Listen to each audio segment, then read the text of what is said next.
Fala meus amigos, estamos começando aqui mais um vídeo do canal e hoje a gente vai falar sobre uma definição de direita que o Luiz Felipe Pondé publicou no YouTube, tá? No canal dele do YouTube lá, e ele fez uma definição rápida ali sobre o que é a direita para ele, falou de alguns elementos. Então eu vou, nesse vídeo de hoje aqui, eu vou trazer esses elementos que ele ponderou lá, né, que ele trouxe, que ele descreveu, e vou fazer uma reflexão sobre um olhar de esquerda, tentando estabelecer as diferenças e ao mesmo tempo os pontos em que essas próprias definições de esquerda e direita separadas, elas não se sustentam muito bem, né? Porque a coisa fica até um pouco misturada mesmo, tá? Então vamos falar um pouquinho sobre isso no vídeo de hoje e eu vou deixar o link para vocês lá do trecho que ele publicou. E vou trazer também alguns livros aqui que eu acho bacana para poder ajudar, enfim, a ampliar aí é uma questão até que ele levanta lá, que é de ampliar o repertório e tudo mais, acho bacana. E vou trazer para vocês também aqui algumas dicas boas que podem ajudar a pensar esse ponto aí, tá? Antes, deixo para vocês mais uma vez aqui a dica do meu novo livro de poemas, tá? Do outro lado de cá. Meu terceiro livro de poemas, meu quinto pela Multifoco e o meu nono livro no total. Eu estou deixando meu zap aqui na descrição do vídeo mais uma vez, tá? E vou continuar tentando aqui me comunicar com as pessoas. Quem quiser entrar em contato aí é só mandar mensagem, tá? Enfim, então vamos lá, pessoal. Então o título do vídeo é esse aí, né? Comentário crítico sobre a definição de direita do Luiz Felipe Pondé. E aí já explico aqui que eu estou dizendo comentário crítico, não no sentido exatamente de criticar o que ele diz, como se usa a palavra no senso comum, né? Como se crítica fosse algo de falar mal e tudo mais, né? É bom esclarecer porque tem gente que confunde essas coisas. Na verdade, um comentário crítico é um comentário trazendo elementos, ponderando detalhes, fazendo associações históricas e conceituais, etc. e tal, tá? Então é a crítica no sentido do Kant mesmo, beleza? Então é um comentário crítico sobre a definição de direita do Luiz Felipe Pondé. E aí o vídeo que ele publicou, tá, na verdade sobre a forma como ele experimenta ali a academia, né, ou seja, a universidade sendo de direita, porque a maioria das pessoas na universidade, a maioria, especialmente nas áreas de humanas, é de esquerda, né, no Brasil, e ele tem razão quando ele fala isso, e aí a pergunta do vídeo é essa: como eu sobrevivo na academia sendo de direita, né? Então eu também vou tentar falar um pouquinho sobre isso aí, o porquê que na universidade a maioria das pessoas é de esquerda, tá? É a minha visão, né? E no interior aí dos comentários sobre as ponderações que ele faz, tá? Então vamos lá, ele começa falando o seguinte, no início do vídeo ele traz essa definição de direita dele, tá? Que é essa questão que eu vou ponderar com vocês aqui no início, e aí na segunda metade do vídeo, é um vídeo curto, tem menos de 3 minutos, tem 2 minutos e 40 ali mais ou menos, e aí na primeira metade ele fala sobre o que é ser de direita, no sentido geral, né? E na segunda metade ele fala sobre a universidade, tá? Então vou fazer aqui comentários sobre esses dois pontos.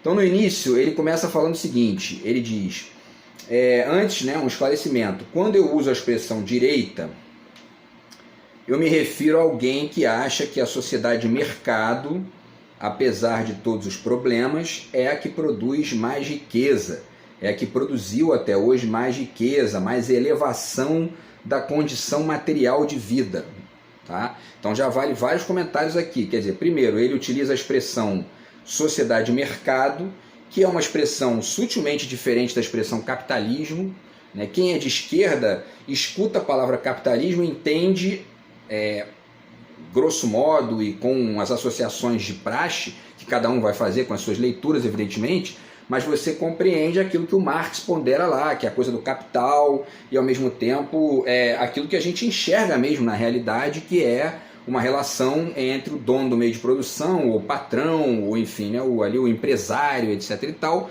e o funcionário, o assalariado, o empregado, etc. e tal, né? Então, quer dizer, a palavra capitalismo, ela é sutilmente diferente da palavra, da expressão, né, sociedade-mercado.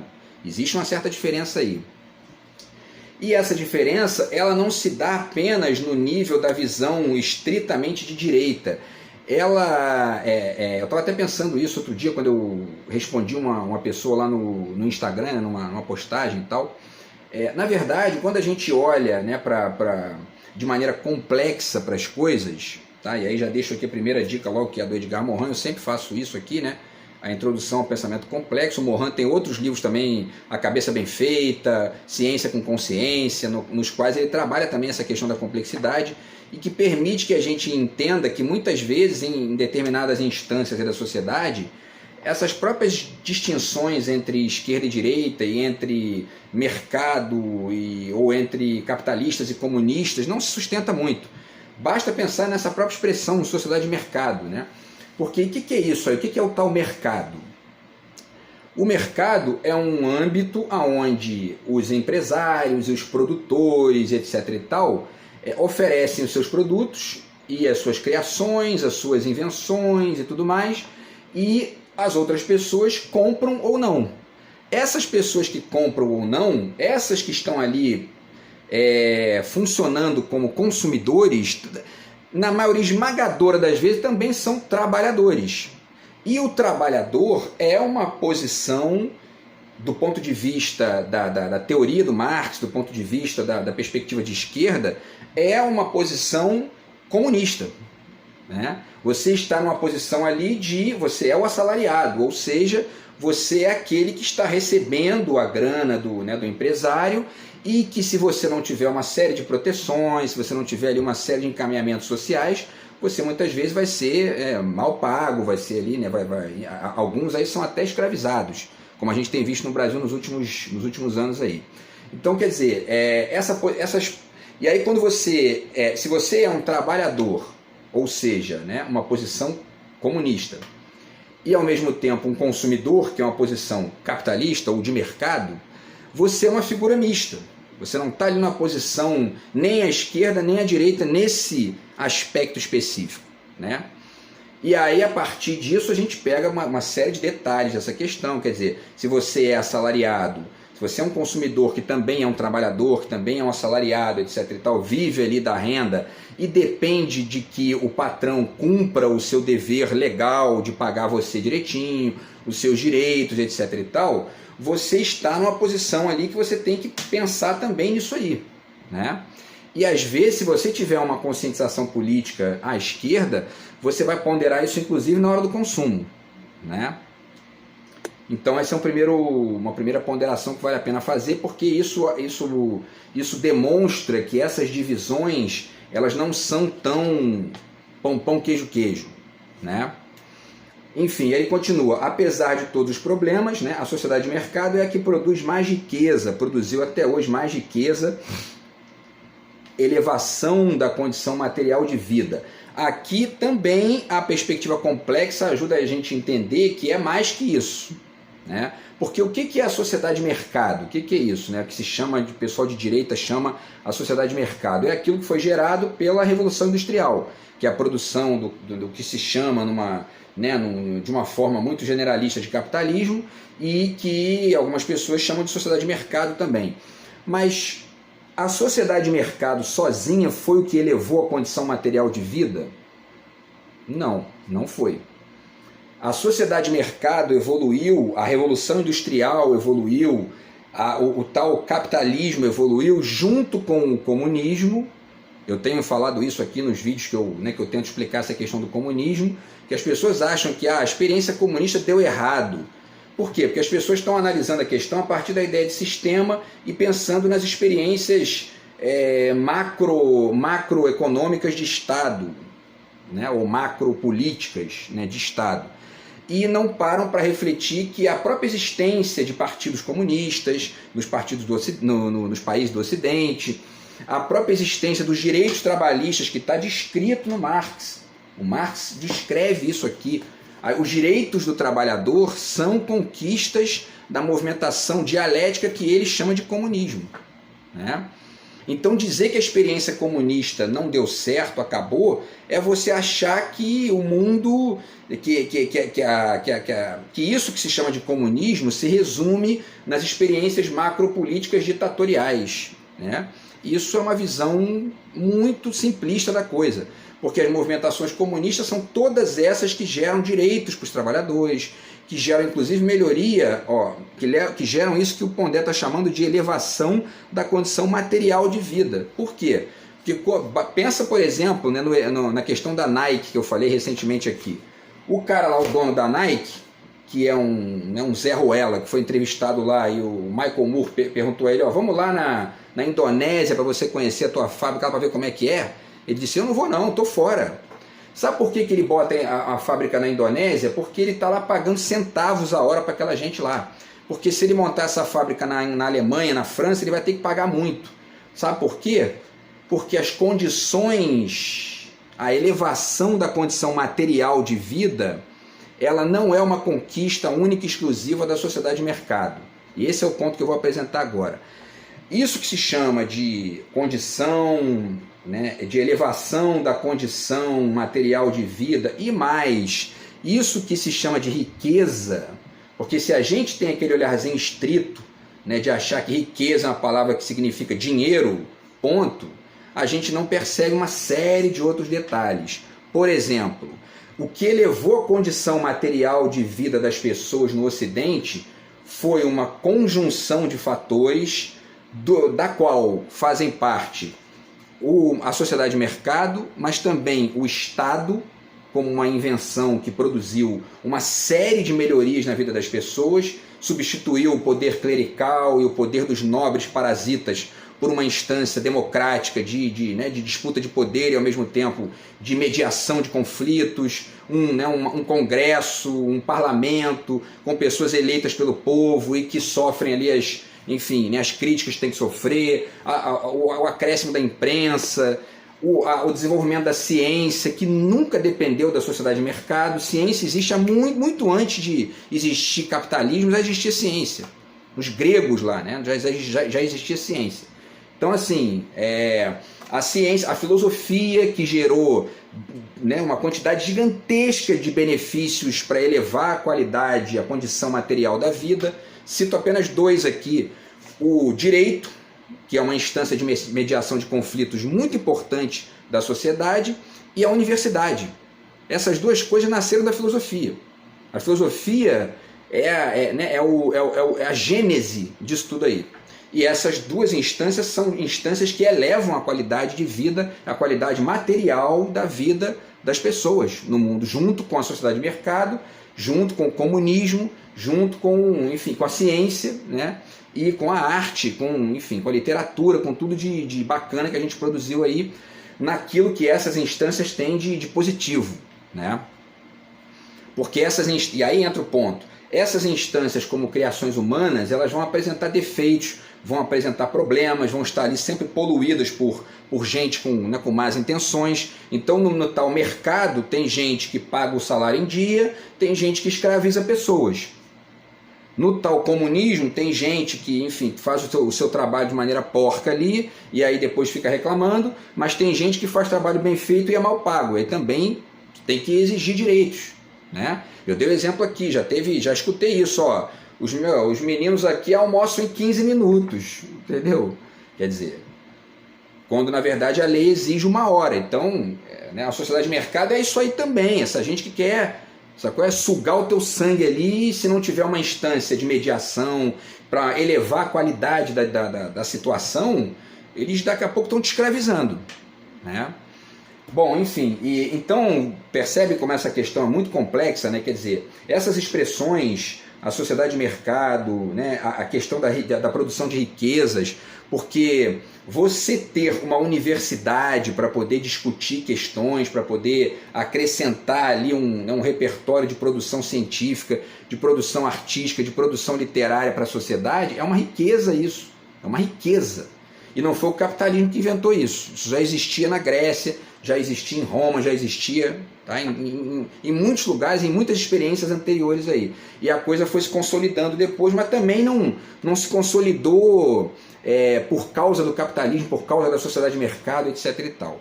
Então, a sociedade de mercado tem o seu valor, tem a sua riqueza, tem o seu acréscimo, apresenta uma série de coisas bacanas para a gente, mas ela não é da minha perspectiva, e aí eu estou aqui fazendo esse comentário crítico, né, à definição do Pondé, aproveitando, na verdade, para poder desenvolver aqui a questão sobre um outro olhar, ela não é a instância que foi levando as outras, né? Ela foi junto ali, ó, se desenvolvendo, e o que é ruim vai se deixando pelo caminho na medida do possível, e o que é bom você vai mantendo, e da mesma maneira é assim em relação ao Estado, da mesma maneira é assim em relação à ciência. Os Mengueles da vida tem que ficar pelo caminho, e a gente tem que, né, os Marcelo Gleiser, os Carl Sagan da vida tem que ser valorizados, os Einstein da vida tem que ser valorizados, e assim é com a filosofia, assim é com o direito, assim é com essas instâncias, com a arte, com a literatura, assim é com o que vai se, enfim, que vai se conectando para poder elevar a qualidade da vida, enfim, da população do Ocidente, de todos os países, tá? Então essa é uma ponderação importante, e aí ele continua, né? E eu vou continuar a definição dele aqui. Ele diz: eu acredito que o Estado deve se meter o mínimo possível na vida das pessoas. Concordo plenamente, acho que é isso aí. O Estado tem que se meter o mínimo possível, no sentido de interferir na tua vida privada, no sentido de ficar ali, enfim, é isso, né? A questão é que a própria existência do Estado, enquanto uma figura que está ali representada, né, pela manifestação das leis, pela própria existência dessas leis que mediam conflitos, que estabelecem parâmetros e que ao mesmo tempo estabelecem inclusive liberdades e que mantém ali um espaço de mediação razoável entre as pessoas, tudo isso é uma espécie de se meter na vida dos outros. Essa é a questão que eu queria ponderar aqui. Não no sentido direto, né, de ficar ali dizendo o que você tem que fazer na tua casa, com a tua mulher, enfim, com o teu cachorro, com o teu gato, enfim, né?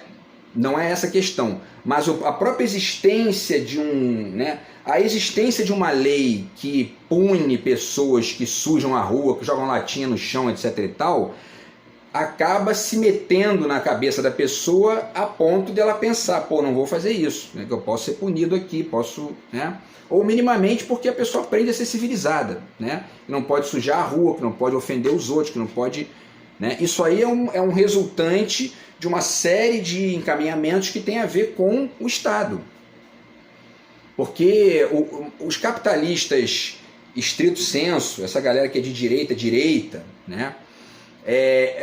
Dá para perceber que algumas dessas pessoas, não sei se é o caso do Pondé, mas enfim, algumas pessoas dessa linha entendem que o Estado é aquela figura bizarra, meio que agora não lembro agora é o Leviatã, né, e tal, aquela coisa, enfim, é uma figura, o Estado é uma figura que está ali para poder se meter na economia para atrapalhar, né? E aí isso seria ruim, porque isso atrapalharia as movimentações do mercado. Se você tem uma sociedade que acaba, enfim, se desenvolvendo num nível mais ditatorial, tanto a direita quanto a esquerda, isso é um problema, porque as ditaduras de direita fazem isso também, né? Então você tem um problema quando acontece isso, né? Porém, o Estado é uma figura de mediação que se desenvolve numa quantidade gigantesca de vetores aí, de lógicas ali na sociedade que estão muito para além da mera intromissão no mercado de estrito sensu, né? É o que eu falei, a questão enfim, o asfalto que se coloca na rua, né? Os parques e jardins que estão aí para poder cortar as plantas na rua, uma quantidade gigantesca de coisas que eu poderia dizer aqui e que, sabe, são ações que o Estado produz na sociedade que estão muito além da mera interferência nas lógicas de mercado, né? Então a galera de direita seria interessante pensar nisso, porque o Estado não é só alguém que está ali não é uma instância para vigiar o mercado.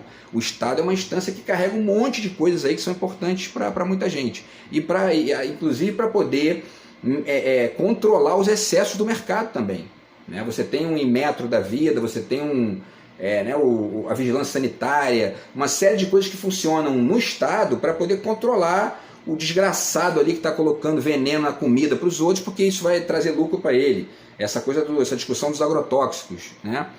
Então, quer dizer, o Estado é importante, está ali para poder, né? Então é um meio termo, nem 8 nem 80, né? E aí ele continua: sou a favor da liberdade de expressão, tá? Da liberdade individual de você decidir coisas sobre sua vida dentro da lei. Isso aqui também é uma questão, né? Porque a complexidade faz a gente enxergar que você ter a liberdade de escolher as coisas dentro da lei significa que é uma dialética em jogo. Há o exercício da sua liberdade e, ao mesmo tempo, a ponderação sobre o limite da lei. Tanto no sentido de cumprir todas as leis que você puder, quanto também no sentido de transgredir certas leis sem atacar a vida dos outros, sem perturbar a vida de ninguém, porque a desobediência civil, né, é uma conquista, é uma elevação da condição material de vida que a filosofia trouxe para a gente, né? Não só isso no sentido, no sentido do parâmetro mental, mas no sentido mesmo das práticas sociais. Quando as pessoas vão para a rua, como fizeram para, né, fazer passeata para poder exigir que o governo mude, abaixe o preço da passagem, né, você está, na verdade, transgredindo, mas no sentido de trazer de exercitar a sua desobediência civil, né? Então, enfim, tudo isso aqui é apenas uma ponderação, a frase dele está correta, é só um adendo aqui que eu estou fazendo, tá? E aí ele continua: e a favor da propriedade privada, ele finaliza, né? Então, esse é um problema com o texto do Marx, com o marxismo lá nos primórdios, né?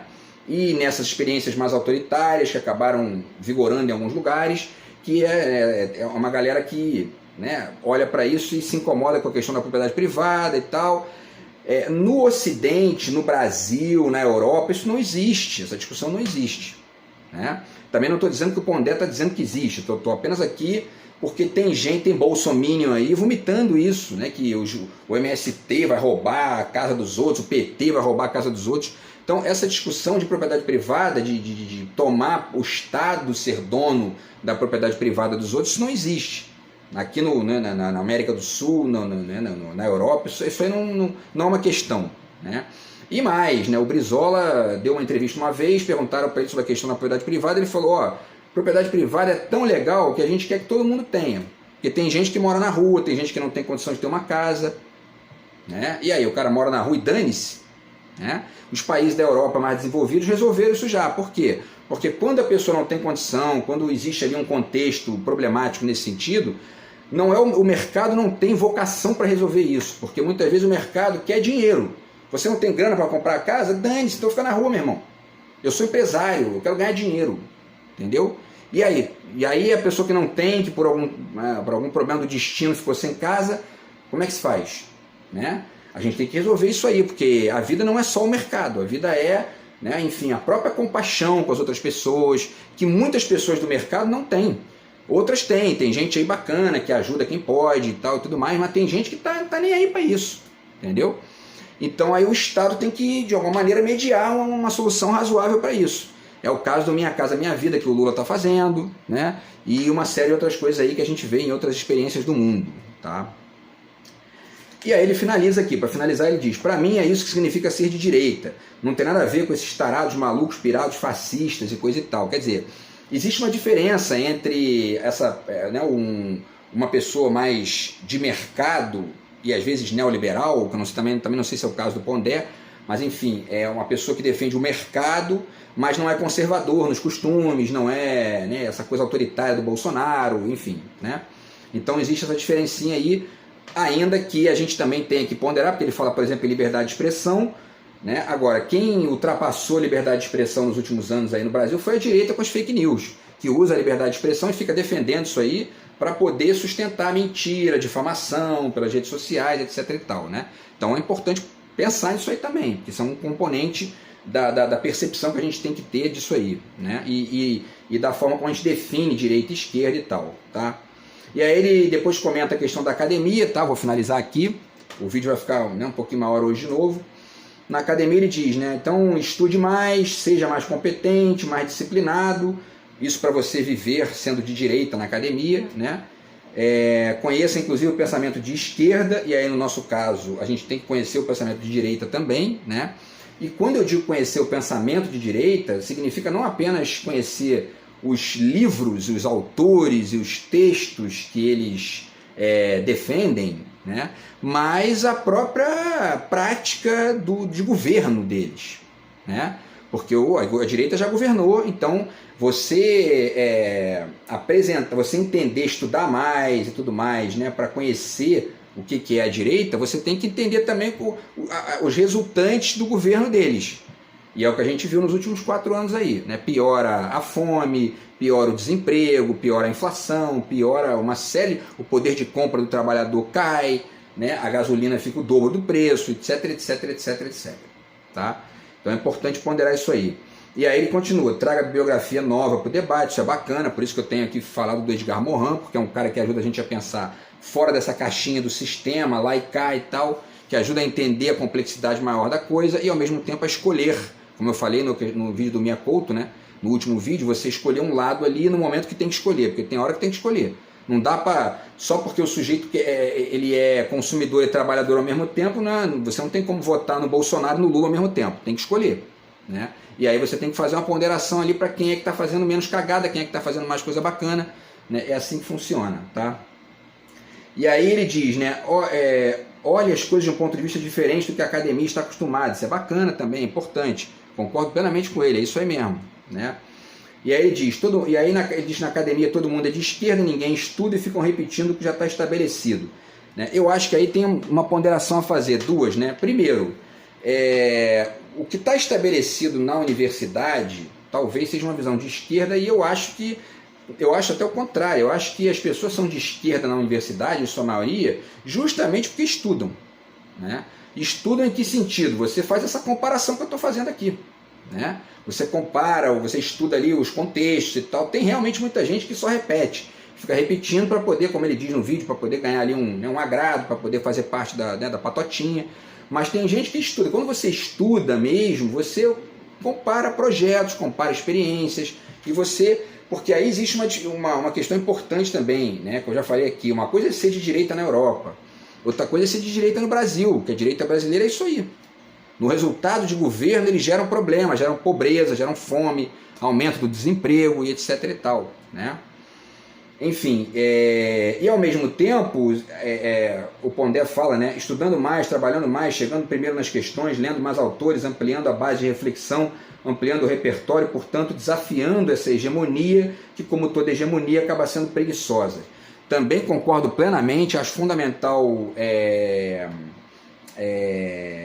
desafiar a hegemonia. Agora, a hegemonia da universidade é de esquerda, mas ele fala no estabelecido, a hegemonia do establishment brasileiro é de direita, não é de esquerda.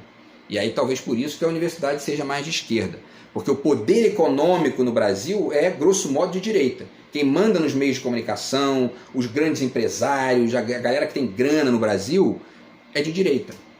E aí talvez por isso que a universidade entenda essa relação problemática de poder e se coloque numa posição crítica em relação a isso, por conta de uma série de motivos, dentre os quais esse aí. Tá? Então é isso, pessoal. Tá? Deixo aqui só mais 2 dicas aqui legais. O Hegel, que é muito importante para entender o Marx, tá? Fundamental, Fenomenologia do Espírito. Esse livro aqui do Jean-Pierre Vernant, porque eu falei da filosofia também como, né, como ele fala aqui, como uma elevação da condição material da sociedade, tá? Da mesma maneira, o trabalho aqui do Rousseau, Contrato Social, que ajuda a entender uma série de coisas bacanas ligadas até ao Estado também, tá? E para finalizar, esse livro aqui muito legal, tá? As Maiores Invenções dos Últimos 2000 Anos, que é um livro com depoimentos de mais de 100 cientistas importantes. Esse livro aqui já tem mais ou menos uns 20 anos, tá? De grandes cientistas, filósofos e artistas que apontam as mais importantes criações da era cristã, organizado pelo John Brockman. Leiam isso aqui que vocês vão ver. Nenhum deles fala que a melhor invenção foi o mercado, né? Por quê? Não é porque não seja, né? É porque ela faz parte de um contexto no qual a ciência faz parte, a filosofia e etc e tal, tá? Então, enfim, é importante ponderar isso aí, porque isso ajuda a gente até a definir também o que é de esquerda aqui no nosso lado, tá? E a gente ia mantendo um debate razoável sobre essa questão importante. Beleza, pessoal? Então é isso, a gente se fala aí no próximo vídeo do canal, tá bom? Um grande abraço aí, tamo junto, até lá, valeu, fui!